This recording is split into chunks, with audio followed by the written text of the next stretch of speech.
family. If for say Yakubu, any chairman not change result, see the correct result before. Hey, welcome to Big Things God Authorization, my country people. This video is supposed to satellite down, my people. Satellite video, not look back. If not be say Yakubu, no do wuguru.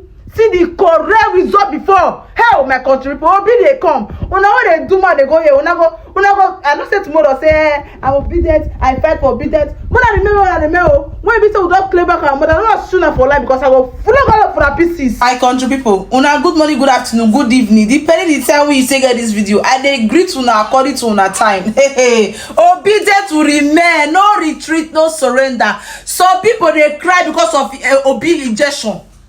Even the one was not saying they support Obi before, in they cry. Obedient worldwide. I don't want to talk too much. You see this particular video? Now, God share ram. Share ram woto. If you don't say they fight for obedient worldwide, obedient means say we are obedient and we are fighting to get back our mandate. We don't want all those kekebo to rule us again. We dey fight for what belongs to us because the drama was too much. We be say it was so exposed. Say you will know say person thief from here. We be say you keep. My God, people, satellite this video. No fear. Share this video woto because this video needs to be shared and you can't come here. You see, this our brother when they do so. We're in our obedience. In the bring in the where I put them. You know the truth. I we go the kind of comment I call they share out with us. I say my people won't watch this video. Share this video. Watch out together, my country people. This is how the scoreboard will look like when the Presidential Election Petitions Tribunal returns votes of the Labour Party in 5 states alone. Let's start with Lagos, where you all know that the Labour Party scored about 1 million votes. If these votes are returned to the Labour Party and the 500 and something thousand votes that APC got, they never got up to that. This has already been corroborated by the PDP. If their real votes are declared and the fake ones deducted, this will see them losing thousands of votes in Lagos alone. The same thing will happen in Rivers State when the real votes are counted and the fake ones deducted. You can see the real votes as uploaded on iRev. Now let's move on to Taraba State, where the Labour Party's votes were suppressed. The Labour Party actually won Taraba State. We won't be giving you all the figures. As you all know, the matter is now before the Presidential Election Petitions Tribunal. Also, the same process happened in Nasarawa. Although Labour Party was declared winner of Nasarawa State by INEC, the margin with which they won Nasarawa State was actually larger. The same thing happened in Adamawa State, Atiku's home state, where the Labour Party votes were suppressed. They actually got 25% and more in Adamawa State. The same thing was repeated in Borno State. Elections didn't hold in many Labour Party strongholds in southern Borno. In places where elections were held, the votes were massively suppressed. So it wouldn't surprise many that the election was declared the way it was declared. Also, in Bauchi State, already covered in many of our videos, the Labour Party scored much more votes than was declared by INEC. The same thing and template were repeated in Gombe State. The Labour Party surprisingly performed beyond expectations. Like already said, we won't be giving you figures even if we had them, because the matter is already in court. You do not give the APC guys what to work with because they are actually relying on data from the Labour Party in order to file their defense and know what to argue about in court. So the matter is already in court. Nigerians are watching the judiciary to know if they will do the right thing and declare the rightful winner.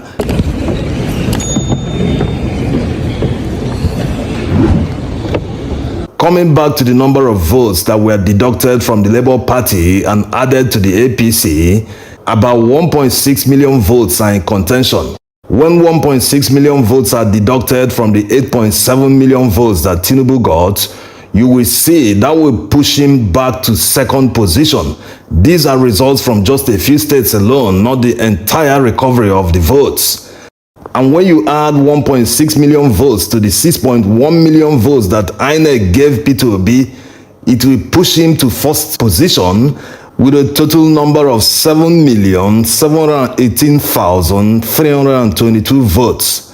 These are just votes from a few states. There are still many votes that will be recovered. There are still many places to look for votes because all the results were not uploaded, and about 40% of the results are blood results, which they will prove by providing the polling unit results from many polling units. They are challenging the results in 21 states across the country.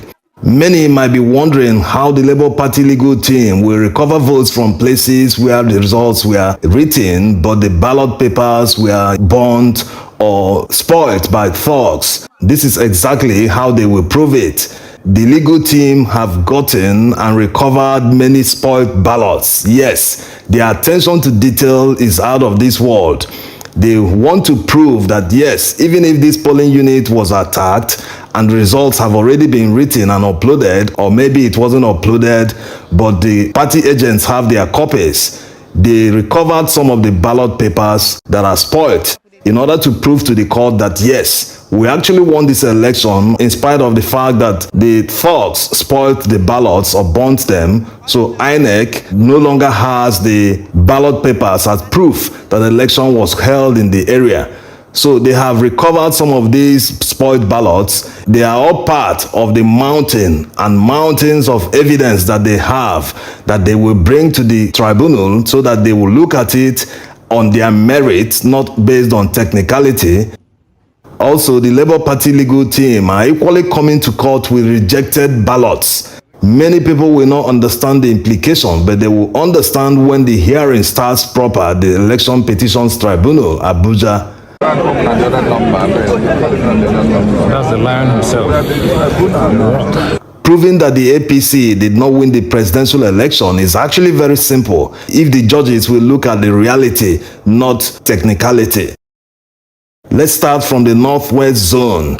In this zone, we have the KKK states, Kano, Katsina, and Kaduna.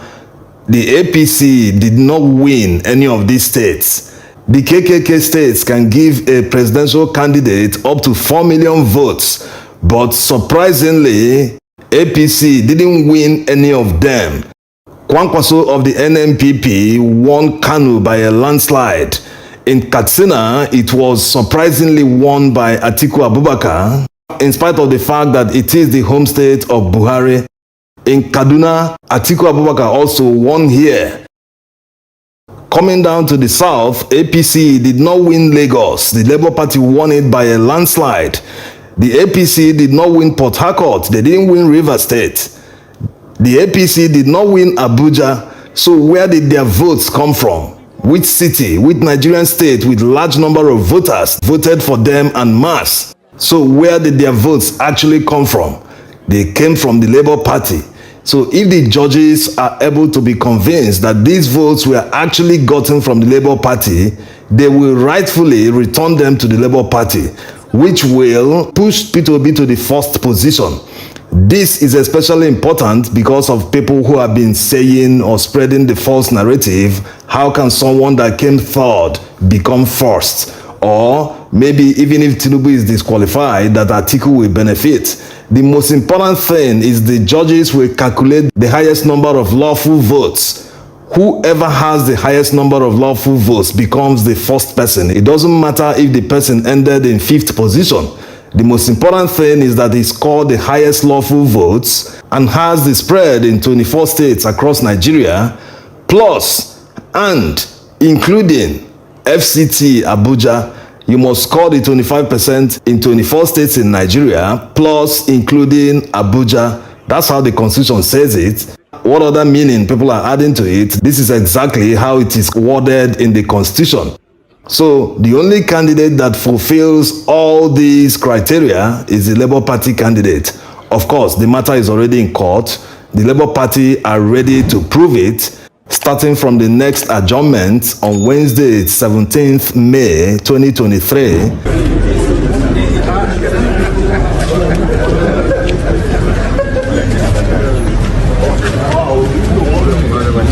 Also, the Labour Party has joined the PDP in their motion in demanding for the live broadcast of the proceedings at the tribunal. The hearing of that motion was supposed to be held today on the 11th May 2023, but surprisingly, the court adjourned it to the 18th. So, deciding on a matter like this, as simple as live broadcast, should take another 1 week for the judges to decide, when some lawyers are demanding that the 25% should be decided in 1 day. And live broadcast will take 1 week for them to think about it, and then, who knows, maybe on the 18th, they might not even decide on it, maybe another adjournment. They should not dampen the spirit of Nigerians by so many adjournments. Yes, the adjournment that the Labour Party legal team demanded was because INEC haven't responded. That one is understandable. But the judges to adjourn an extra 1 week just to decide on a matter like live broadcast is simply very disappointing. Anyway, Nigerians still need to keep hope alive. The only hope of saving democracy in Nigeria today lies in the court. It lies with the judges. This is the time for them to set the record straight, to do the right thing, to save democracy and save our country at large. Because without democracy, without a proper way of doing things, without due diligence, anarchy looms. Thanks for watching.